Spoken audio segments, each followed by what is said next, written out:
We got a very nice fight coming up. This is the clash between Rani Yaya and Victor Henry.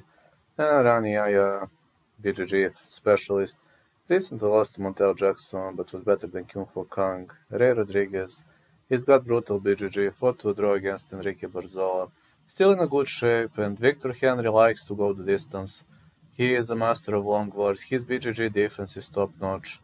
I mean, this guy only got finished in grappling to Masanori Kanehara via straight footlock, but generally, I see him as a guy who is extremely hard to beat, extremely hard to finish, and I don't see Rani Yaya scoring a submission win here.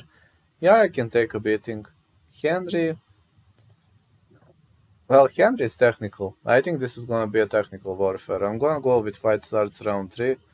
Side call gonna be Victor Henry.